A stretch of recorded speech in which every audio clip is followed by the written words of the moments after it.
बिस्मिल्लाहिर्रहमानिर्रहीम। बयान टीवी के तमाम देखने वालों और सुनने वालों को अस्सलामु अलैकुम।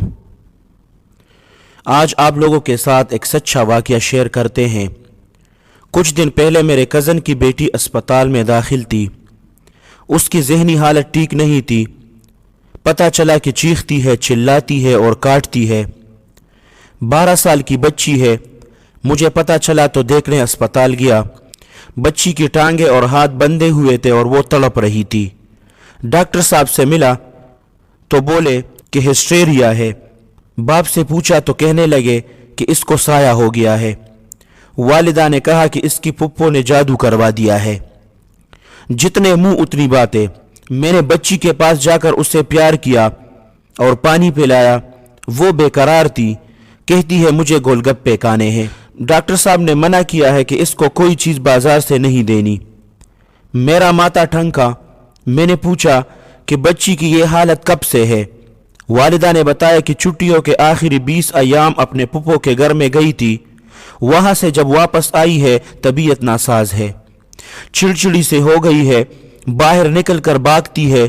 कहती है कि गोलगप्पे खाने हैं। वो भी ला कर दिए पर पसंद नहीं आते, फेंक देती है, चीखती है, चिल्लाती है। मैंने लड़की से तन्हाई में बात करने की इजाजत चाही जो मिल गई। मैंने बच्ची के हाथ पांव खोले और टेरेस पर ले गया। उसे पानी पिलाया।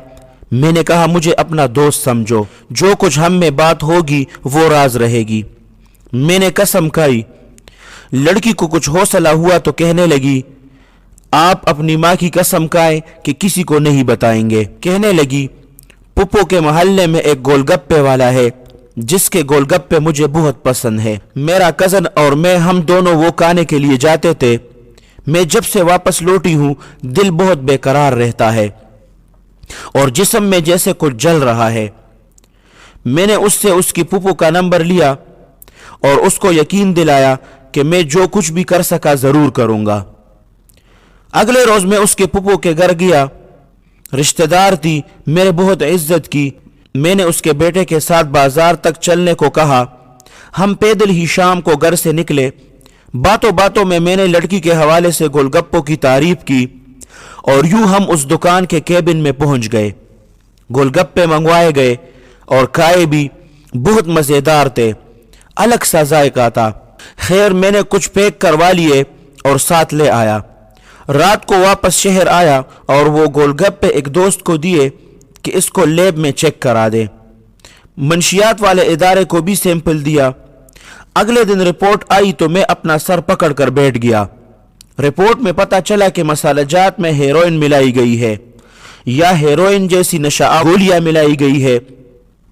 मेरा एक लम्हा के लिए दम बंद सा हो गया। मैंने फौरन एंटी नारकोटिक्स से राब्ता किया और उस गोलगप्पे वाले की दुकान पर रेड किया तो वहां से शराब, हेरोइन और चरस बरामद हुई।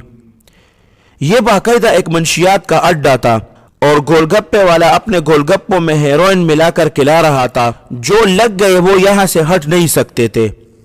उनको पकड़वा कर बच्ची की तरफ लौटा और डॉक्टर साहब को एतमाद में लेकर बच्ची को मंशियात वाले इदारे में दाखिल करवा कर इलाज करवाया।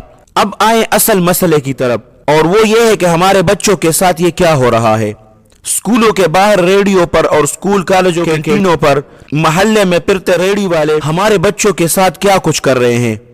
हमारे बच्चे अब नशों पर लग चुके हैं और हमें मालूम ही नहीं है। हम बहैसियत मजमूई अपनी अपनी औलाद से गाफिल है। एक दोस्त ने ब्लू एरिया से एक ठेले से चाय पी तो उसे बहुत सुकून महसूस हुआ।